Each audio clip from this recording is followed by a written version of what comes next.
Boa noite, queridos irmãos. Boa noite. Sempre uma alegria, uma imensa satisfação estarmos aqui reunidos para mais um estudo da doutrina espírita, em que Jesus cada vez mais pulse nas profundidades da alma, em todos os compartimentos de nossos corações. O tema de hoje, queridos irmãos, extremamente propício, é o que mais se fala hoje. Estamos vivenciando a regeneração da humanidade, a transição planetária.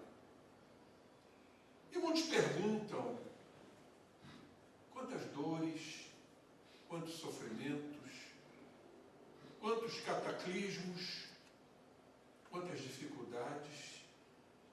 Isto é representativo da regeneração da humanidade? Sim. Esses momentos de turbulência, em linhas gerais, que estamos presenciando, e graças a Deus estamos presenciando, são muito importantes. Sempre existiram, mas nós estamos vivendo um momento muito delicado sob o ponto de vista moral. Claro que sabemos a miúde que muitos espíritos estão já saindo do orbe num processo de expurgo, um grande degredo, e muitos não retornarão. Tivemos uma informação espiritual, se não me engano, Inácio Bittencourt, mentor espiritual desta casa, e que certa feita ele nos informou que as portas trevosas se abriram todas. E que estava havendo realmente uma migração de espíritos encarnando entre nós, oriundas das trevas. E por que isto? Porque são momentos de grande aprendizado. Oportunidades que esses irmãos estão tendo de aprender. Claro que isso tudo ficará íncito, esculpido no corpo perispirítico. Da mesma forma, poderíamos dizer que não só eles estão aprendendo conosco, assim como nós estamos aprendendo com eles. A vida é isto. A vida é um eterno aprendizado. Como a gente aprende com os considerados espíritos chamados de subalternos? Porque temos a ideia de que, por estarmos numa condição um tanto melhor, aquinhoados, que não temos o que aprender com eles, mas sim, eles sempre têm algo a nos mostrar. Então a vida é essa troca constante de informações, de aprendizado. Chamaríamos isso de uma profunda complementaridade. Estamos complementando eles da mesma forma que eles nos complementam. Então esse é um momento muito delicado e extremamente oportuno. Vejam bem, estamos encarnados nesse momento, nessa transição, nesses dilemas, enfim, uma grande concessão, podemos assim afirmar, de estarmos aqui como espíritas, vivenciando tudo isso e testemunhando tudo isto. Como isso é importante. Poderíamos dizer, sem vaidade, sem jactância, que somos trabalhadores da última hora? E o que isto significa? Trabalhadores da última hora, conhecemos muito bem essa parábola, mas não é só a hora relativa à mudança. é a hora também que está se modificando. A última hora, a hora mais morosa, mais lenta, mais paulatina, se transformou e está se transformando. Vamos lembrar o que o digníssimo físico e matemático Einstein nos disse: tempo e espaço são relativos. Como é que é este fenômeno? Para a gente entender, basicamente, o que está acontecendo em linhas gerais. Existe um estudo que eu admiro muito, chama-se ressonância Schumann. Esse cientista provou que houve um aumento das pulsações da Terra e que a Terra está girando mais rápido. Não só na sua rotação, como na sua translação. Como é que isso funciona? Vamos imaginar que existe uma atmosfera, chamada ionosfera, que está ao redor do planeta. E todo o processo evolutivo, a doutrina espírita nos fala sobre isto, é um processo de sutilização ou de eterização. Então a massa que envolve o orbe, ela está menos densa. E, contudo, a Terra está girando mais rápido porque está havendo uma menor resistência. É fácil entendermos isto. Por isso, o aumento das pulsações planetárias. Então, essa noção que todos têm, meu Deus, já estamos no final do ano, novembro. Parece que foi outro dia que comemoramos o Natal do Cristo, e outro já se avizinha, mas é uma grande realidade. Acordamos, quando ainda estamos abrindo os olhos, já anoiteceu. Exatamente por isso. O planeta está correndo no seu sistema de rotação e translação mais rápido. Mas um outro detalhe também, que para nós espíritas fica um pouco fácil de entendermos. O processo de sutilização é em todos os campos, não só no tempo, como na massa densa, como no corpo perispirítico. Tudo vai sofrendo pelo processo da evolução, o que chamamos de eterização ou sutilização. Os poros do perispírito estão se alargando.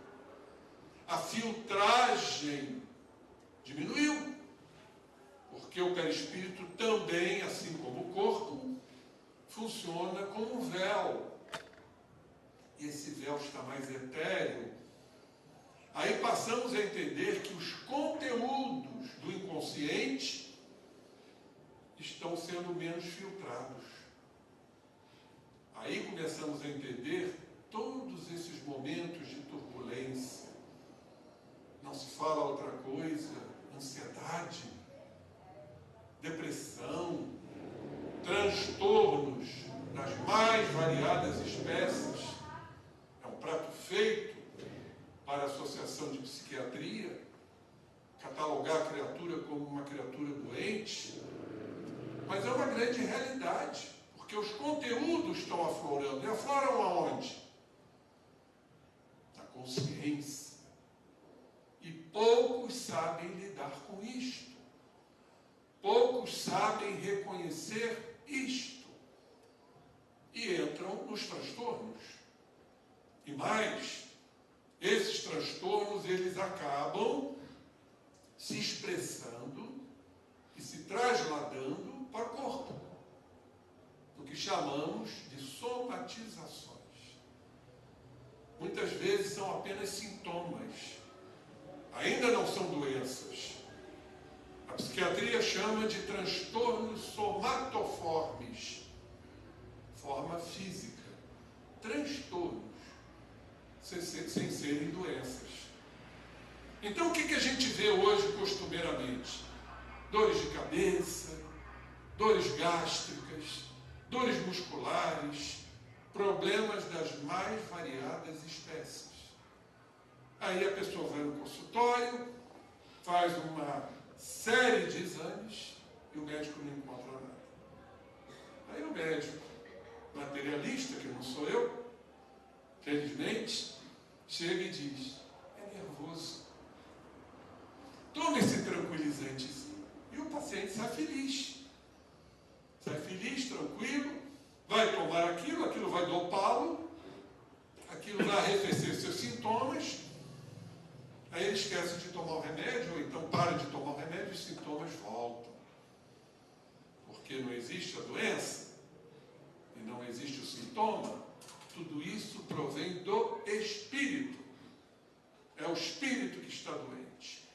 Por conta disso também, desse afloramento dos conteúdos do inconsciente. Ah, mas por quê? E crianças que passam por isso? Companheiros, sabemos, em pormenores, que o espírito pode ser mais antigo do que nós, mesmo no corpo infantil. É a lei de causa e efeito. Todos estamos íncitos nesta lei, não importando a idade cronológica da criatura. Então, esses são alguns aspectos que temos que considerar a respeito da regeneração. Essas conturbações generalizadas, não só materiais, como psíquicas, como espirituais. E eu trouxe aqui um capítulo que eu recomendo que todos leiam. Não é um livro muito lido. Obras póstumas. Obras póstumas foram escritos de Kardec que foram engavetados e depois foram compilados, reunidos, e aí então formou-se esse livro, que não é considerado um livro da codificação, do Pentateuco kardeciano. É um livro maravilhoso. Nós vamos encontrar um material excepcional, de grande valor. E tem um capítulo que todos deveriam ler. Porque este capítulo retrata em pormenores o que estamos vendo hoje. O aumento da taxa de suicídios, principalmente entre os jovens, os cataclismos generalizados, as doenças, processo de loucura. Porque é exatamente isto. Esse afloramento, se não houver um controle, pode levar a criatura a desaguar num processo de loucura. Um quadro psicótico, por exemplo, primordialmente se ele tiver uma tendência, uma predisposição que ele escolheu antes de encarnar. Que aí está a justiça de Deus. Então é um capítulo que todos deveriam ler. A regeneração da humanidade. Ele se comunicou por duas médiuns, que Kardec sempre preservou os nomes, por uma questão ética. Eram duas senhoras, M. reticências e T. reticências, para preservar o nome das médiuns. E eram médiuns sonambúlicas. O que é isto? Já estudamos isso no livro dos médiuns.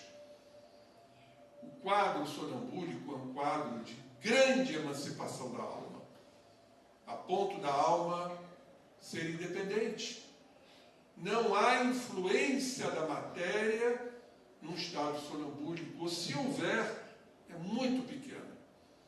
Então, quando estamos diante de uma mediunidade sonambúlica, estamos diante de uma mediunidade muito real, muito factível, muito possível, muito cristalina. Por isso são raros os médiuns sonambúlicos. Por quê? Porque também as obsessões são terríveis. Quando esses irmãos que trazem esta faculdade sonambúlica não se enveredarem pelo caminho do bem. Então não encontramos em qualquer esquina um médium sonambúlico. Então essas duas irmãs deram comunicação desse espírito que não se cognominou. Essa comunicação foi dada em Paris, 25 de abril de 1866. É um capítulo longo. Depois vocês procuram aí na livraria, obras póstumas, e vão lá na Regeneração da Humanidade, que é maravilhoso esse capítulo. Eu trouxe aqui apenas alguns trechos. E o Espírito começa a nos informar o seguinte: precipitam-se com rapidez. Olha isso, ele falou em 1866, os acontecimentos. Pelo que já não vos dizemos como outrora, aproximam-se os tempos. Agora dizemos, os tempos já chegaram. Ou seja, chegaram-se os tempos. Isso em 1866, estamos em 2023. Não suponhais que as nossas palavras se referem a um novo dilúvio, nem a um cataclismo, nem a um revolvimento geral. Revoluções parciais do globo se hão produzido em todas as épocas e ainda se produzem, porque decorrem da sua Constituição, mas não representam os sinais dos tempos. Então, quando muitos pensam, o fim do mundo, dilúvios, temporais, inundações, terremotos, tsunamis, não representam os sinais do tempo. E ele aqui continua: não olheis para o céu em busca dos sinais precursores, porquanto nenhum vereis. E os que vô-los anunciarem, aqueles que anunciam, estarão a enganar-vos. Olhai em torno de vós, entre os homens, aí é que os descobrireis. Então está muito claro que a regeneração da humanidade é uma regeneração moral.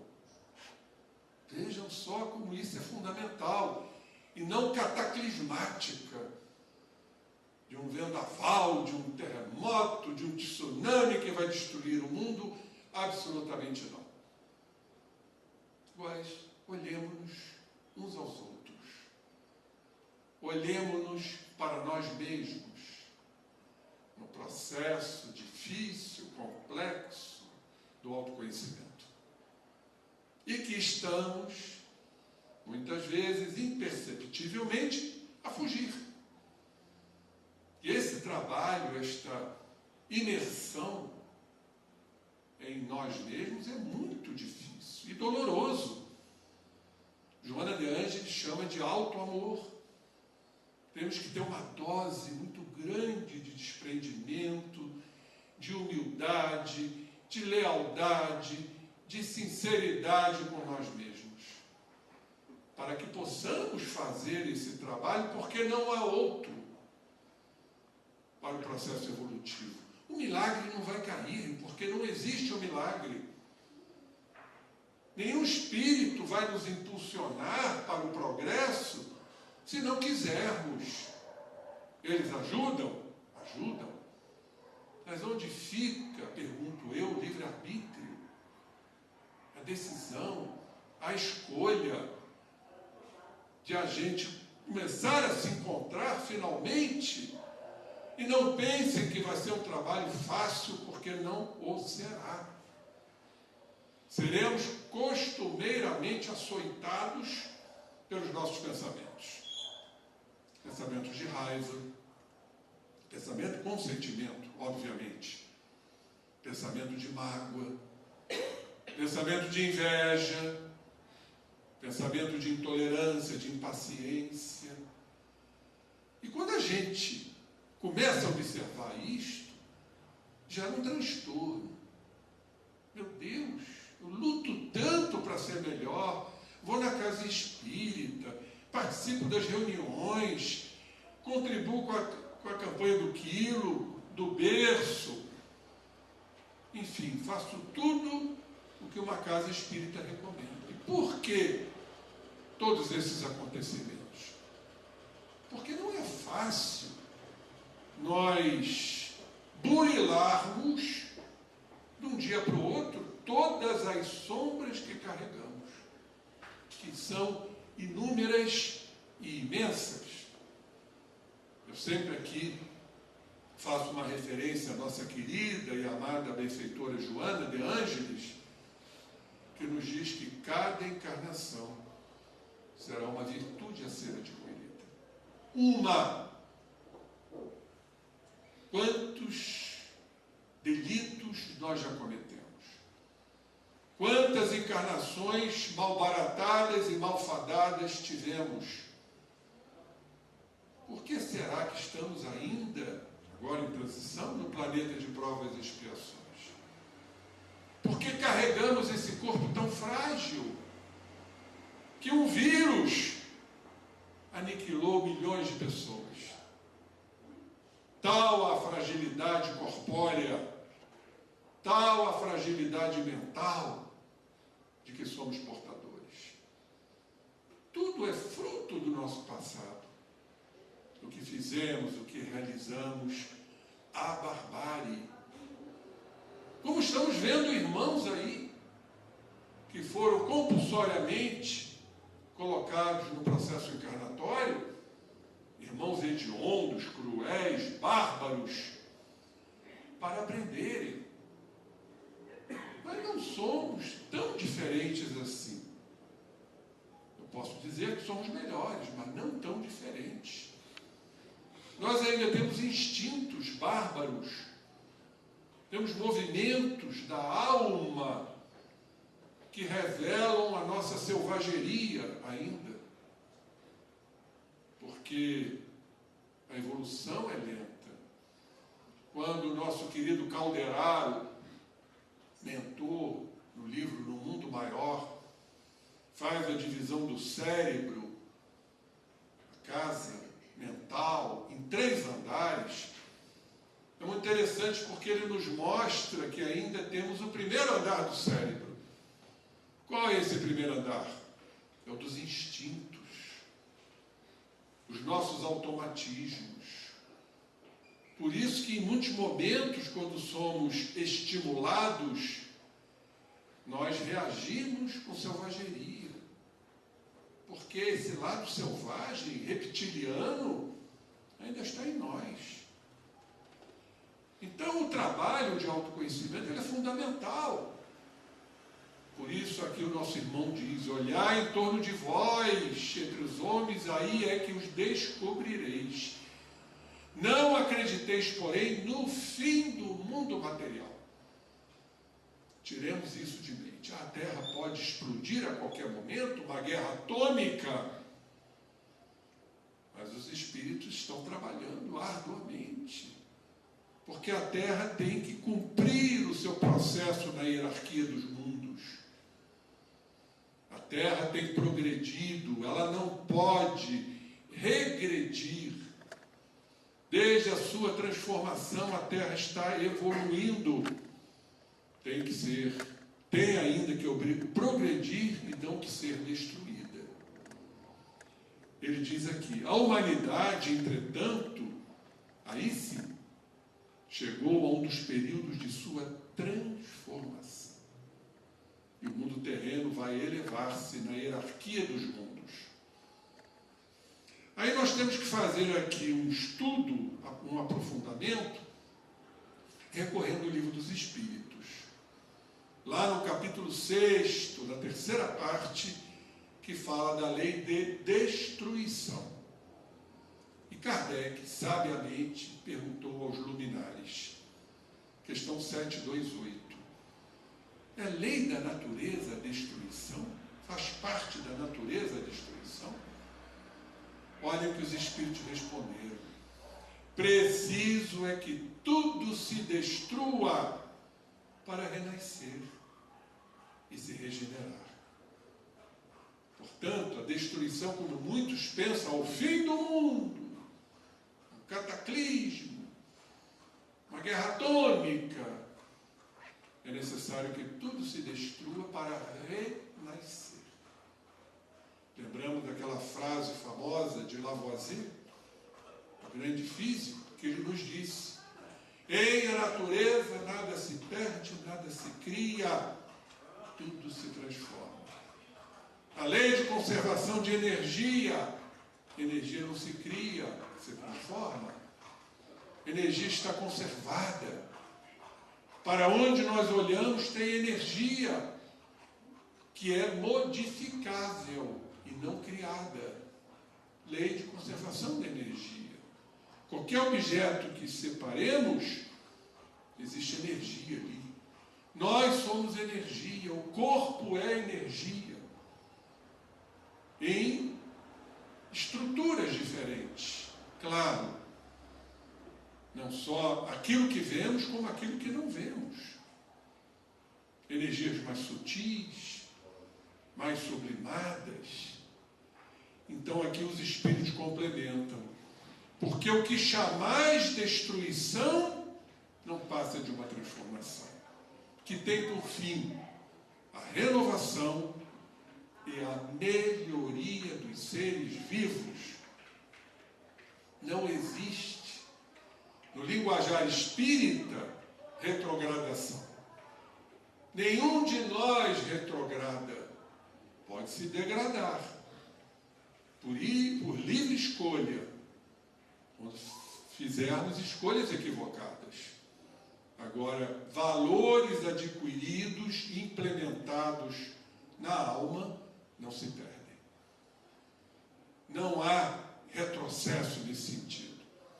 Por isso que a doutrina espírita é uma doutrina altamente progressista e evolucionista. Porque a destinação de todos nós, encarnados e um sem número de desencarnados que estão aqui presentes, certamente, todos nós chegaremos à nossa destinação final. Qual é? A lei de progresso nos convoca a isso. Seremos espíritos puros, estaremos dialogando com Jesus, em altas conversas de amor. Por isso a gente, quando fala do processo evolutivo, tem muita gente às vezes que não concorda com isso, eu respeito, mas não é doutrinário. Jesus chegou ao ápice. Jesus não evolui mais, intelecto moralmente falando. Ele está nos aguardando. Ele nos disse: nenhuma de minhas ovelhas se perderá. Ninguém vai ao Pai a não ser por mim. Agora ele trabalha. Como o Pai continua trabalhando, criando, isto não significa continuar evoluindo. Jesus é pleno. Goza de uma inalterável felicidade. Não há espaço para tristeza, angústia, depressão. Isso são condições nossas, humanas ainda em evolução. E aí nós vamos lá no Evangelho de Lucas, capítulo 21, versículo 6. Frase do Mestre: do que contemplais, dias virão em que não restará pedra sobre pedra. Tudo será destruído. Mas Jesus está fazendo aqui uma referência à questão moral, do homem velho que vai ceder espaço ao homem novo, ou seja, renovação. O homem velho vai ficar apenas nas reminiscências, nas estruturas psíquicas mais profundas, porque ele estará num processo de renovação e de transformação. E esse não restará pedra sobre pedra nos remonta ao edifício, ao templo de Jerusalém, onde prevalecia o comércio, a vida materialista, hedonista, embora fosse num templo religioso. Tudo, na verdade, cederá. Eu gosto de fazer aqui, interpretação minha, não restará pedra sobre pedra.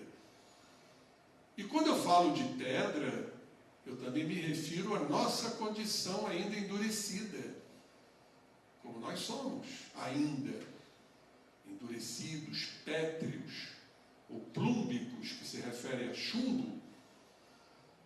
Então essa pedra ela vai cedendo, essa rigidez vai cedendo. E o que eu tenho mais visto, gosto sempre de ressaltar, são as doenças da rigidez, ora vigentes.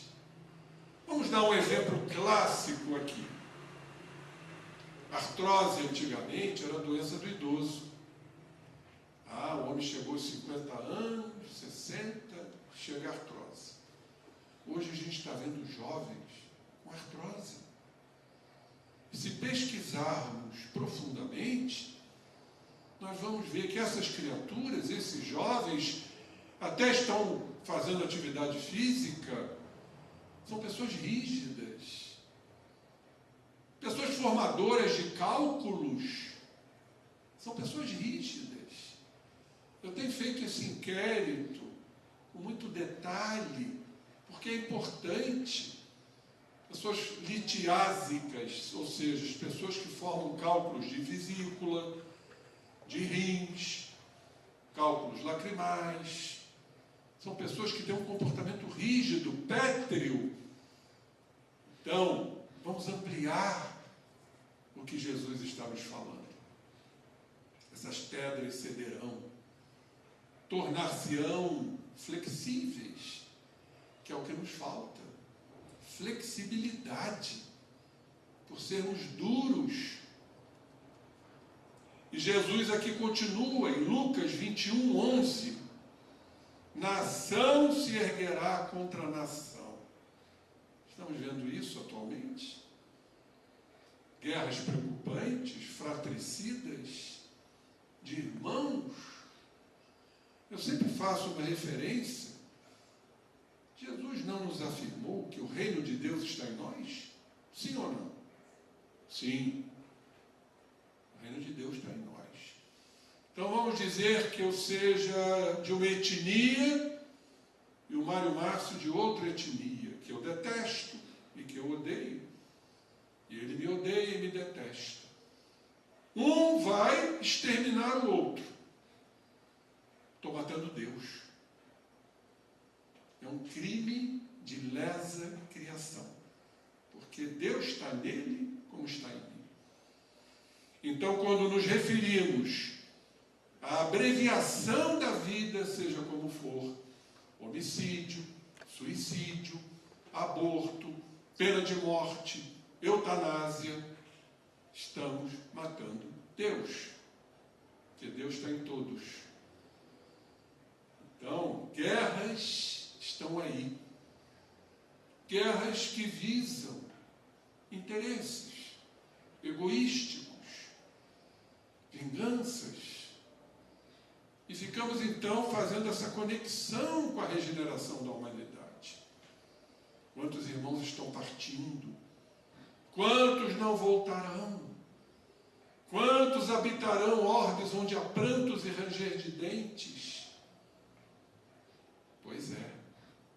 Mas ainda, e isso é um grande problema a ser vencido no planeta de regeneração, esse espírito fala mais à frente, a questão da ignorância, a questão do preconceito, que gera o fanatismo, em todos os âmbitos, fanatismo religioso, fanatismo político, fanatismo social, fanatismo sexual.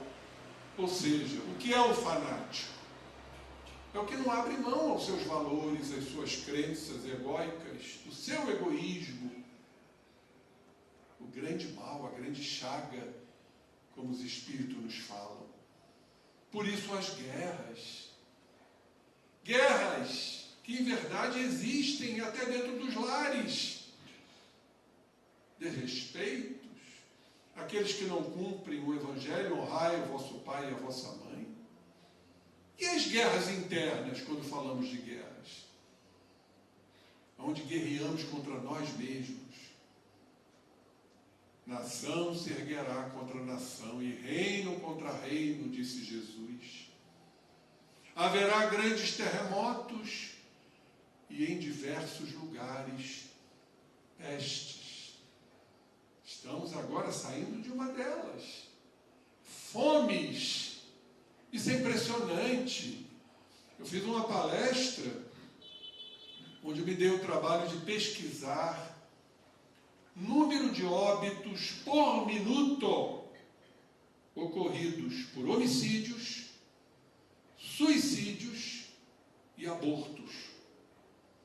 E cheguei, então, através da matemática, que 8 pessoas por minuto estão desencarnando, ou por homicídio, ou por suicídio, ou por aborto.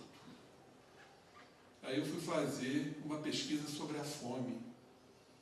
Vocês sabem quantas pessoas estão desencarnando por minuto no nosso orbe por fome? 11. 11-8. Ou seja, está morrendo muito mais gente por fome. Isso é lamentável. Por que existe a fome? Por que existe a miséria? Por desigualdade social, por má distribuição de renda, por egoísmo, por ambição, por cupidez. Querer, querer e só ter, e nada para ser. E os egoístas sofrem por algo que eles ainda não se ativeram. Eles sofrem pela impermanência das coisas, porque tudo é impermanente. A vida corpórea, ela é impermanente.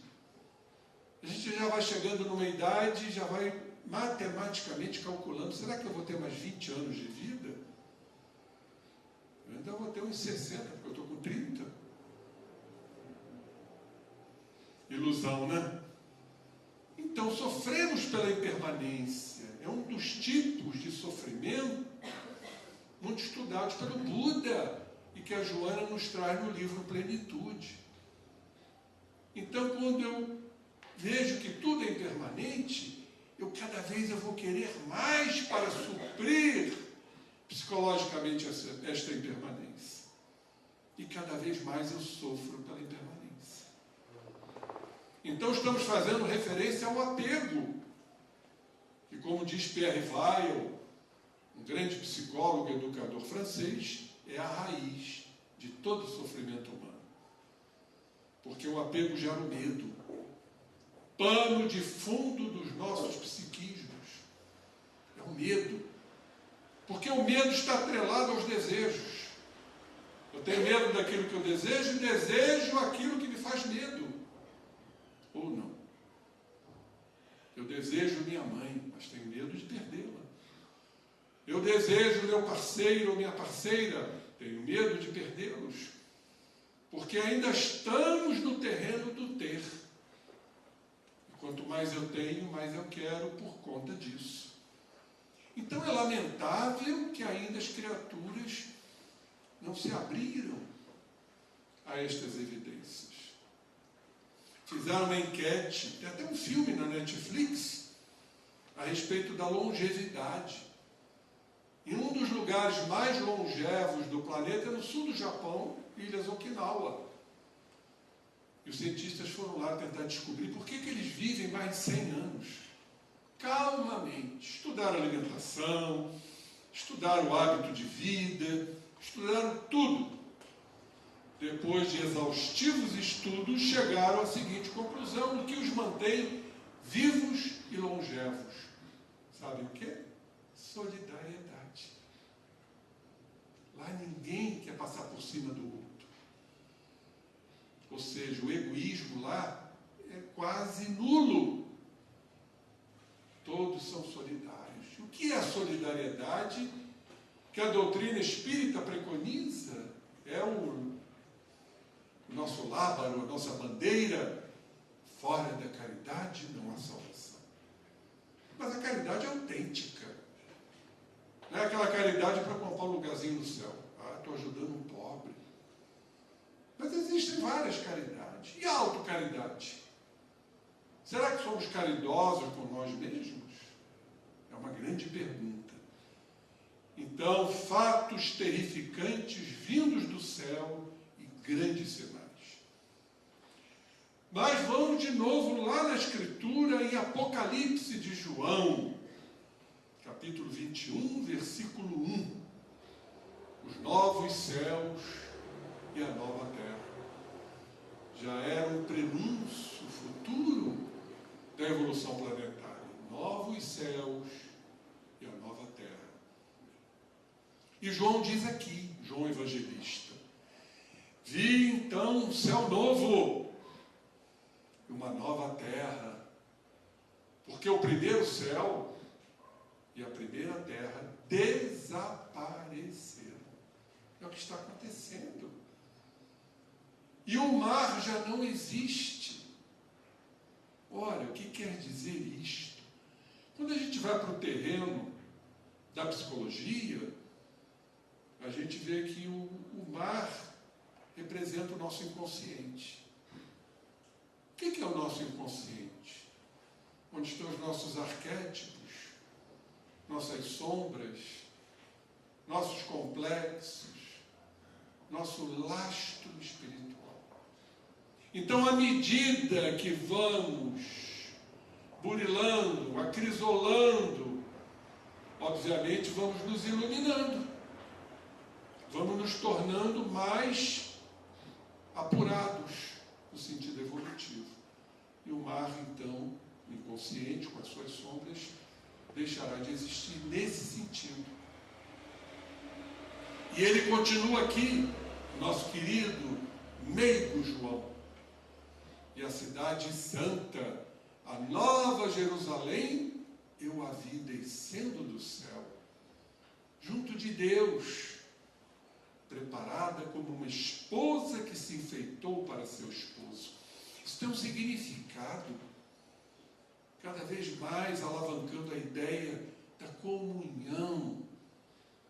Não propriamente o casamento, que seja, eu acho importantíssimo, mas a união entre as criaturas, uma esposa que se enfeitou para seu esposo, o respeito ao próximo, o desenvolvimento, o trabalho do amor, que não é posse, que não é comando, que não é ciúmes, mas uma interação para sairmos do terreno da paixão e adentrarmos no terreno do amor, do companheirismo, da parceria, da participação, principalmente da renúncia, abrirmos mão daquilo que cremos ser verdade, para ouvir o outro. Coisa hoje muito difícil, as pessoas não estão se ouvindo, o egoísmo não está permitindo. Mas é a falta de tempo. Tempo a gente arruma. O que está havendo hoje é uma profunda carência no sistema educativo. E a gente vê isso nas mínimas coisas. Querem um exemplo? Você vai num restaurante, pai, mãe, 2, 3 filhos, cada um com celular. Cada um hoje, a relação é virtual. Não está tendo mais diálogo. E se falta diálogo, falta educação, meus irmãos. Qual é a nossa missão de pais, de mães e de cuidadores? Educar. Se há uma palavra que, em verdade, é a salvação da humanidade, é educação. Kardec diz isso. Educação é um conjunto de hábitos adquiridos. Saber dizer não. Está havendo um liberalismo muito grande. Meu filho está no seu quarto, com o seu celular, com o seu computador. Que bom. Será bom. Qual o site que ele está vendo? E aquele sistema de toda hora mudar de site, gerando um aumento da velocidade cerebral, gerando um transtorno da ansiedade. fora a questão da energia, das radiações que vêm do aparelho. Isso aqui não foi feito, meus irmãos, para que a gente fique o dia inteiro focado nisso. Isso aqui é um grande material de grande utilidade, mas tudo tem seu tempo. Eu ainda fui do tempo, me permitam, me perdoem, de jogar bola de gude, de soltar pipa, de brincar de queimado, na rua, interagindo com os companheiros, brincando. E hoje cada um está vivendo o seu mundo pessoal. Então temos que rever conceitos, temos que mudar valores. Estão levando criaturas aos fossos retumbantes da dor, porque os pais estão permissivos. Amanhã esse filho vai para a rua e ouve um não. O que acontece? Revolta, desespero, suicídios, quando não, esses homicídios que estamos aí testemunhando. Crianças chegando, jovens chegando em colégios e fuzilando todo mundo, porque ouviram um não, porque não tiveram uma educação firme. O jovem precisa de pulso, sim, que não quer dizer agressividade. Autoridade moral é uma coisa, agressividade é outra. Tem que saber dizer não, tem que saber educar, tem que saber tirar aquilo que ele gosta, porque ele não está cumprindo suas obrigações. Então isso tudo está inexistindo nos dias atuais. Eu ouvi uma voz forte vinda do trono que dizia: eis a morada de Deus com os homens, Ele habitará com eles, eles serão seu povo, e Ele será o Deus que está com eles. Olha que coisa linda esse apontamento de João. Qual é a morada de Deus conosco? É quando estamos seguindo suas leis. É quando estamos com muita dificuldade tentando praticar as leis de Deus que foram exaradas por Jesus. Evangelho. Temos que realmente estudar compulsoriamente o Evangelho.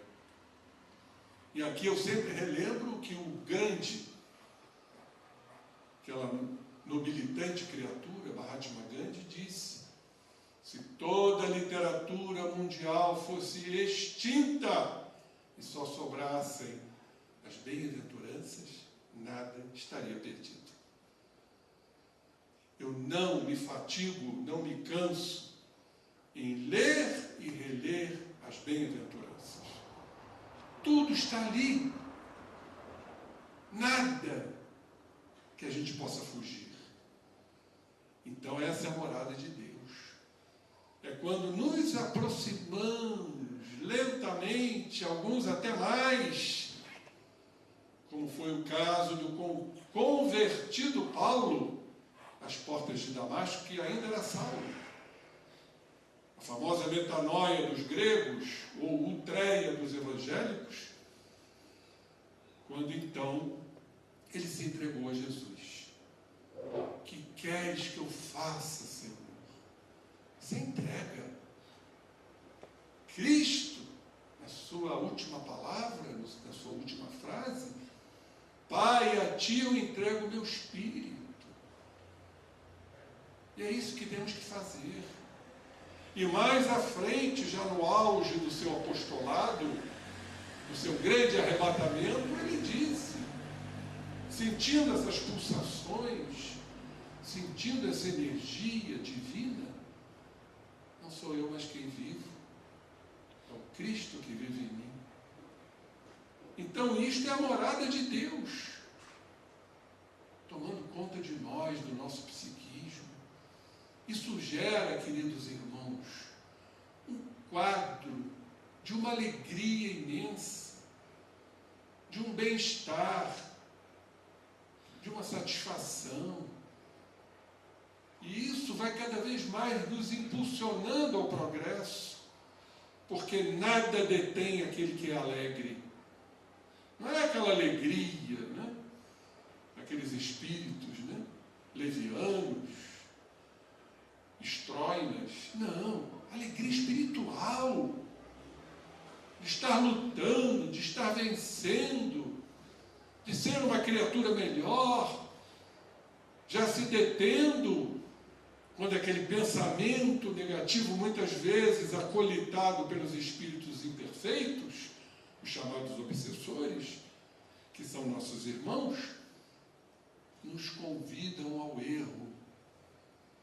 Automaticamente entra o ego, entra a razão. Não vou falar isto, não vou fazer isto.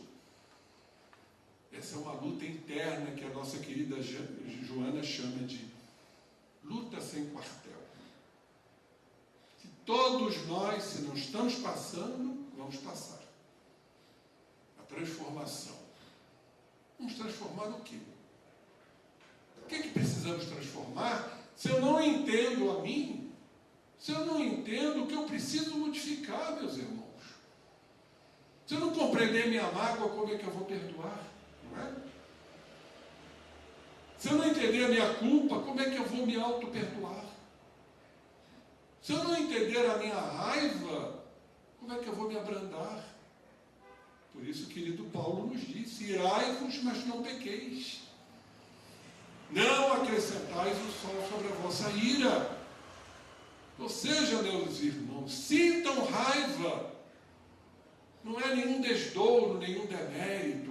Eu espírita não posso sentir raiva. E vai sentir. E precisamos sentir. Se eu descobrir a minha raiva, processo de autodescoberta, eu vou começar a oferecer o antídoto, a vacina.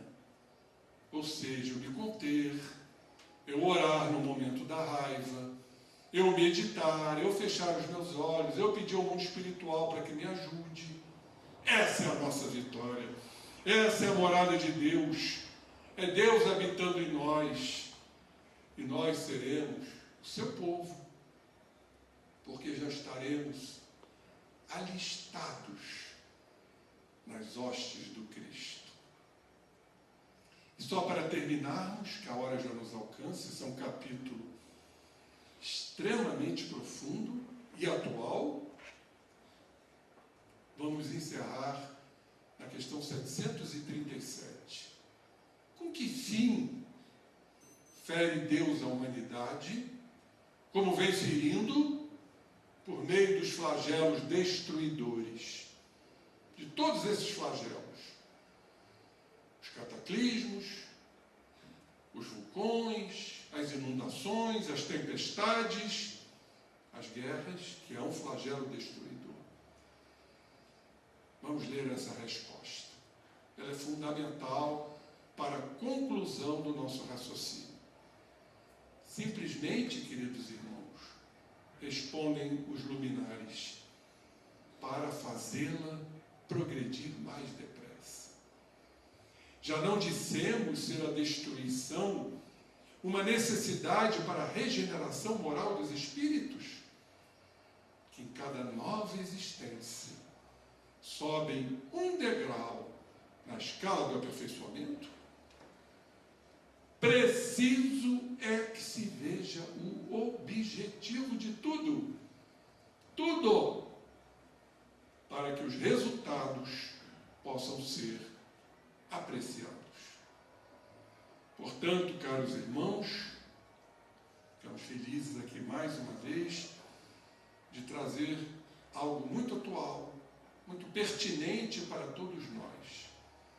Lembremos-nos que não existe a destruição, simplesmente estamos num processo, principalmente, primordialmente, moral, de renovação. Porque só assim vamos alcançar melhores degraus e, quiçá, possamos ter o mérito de retornarmos a este orbe que já iniciou seu trabalho de transição para um mundo de regeneração. Bendita doutrina que nos encanta, nos envolve e nos seduz. Que Jesus esteja sempre conosco, nos alimentando e nos impulsionando. Graças a Deus. E que assim seja.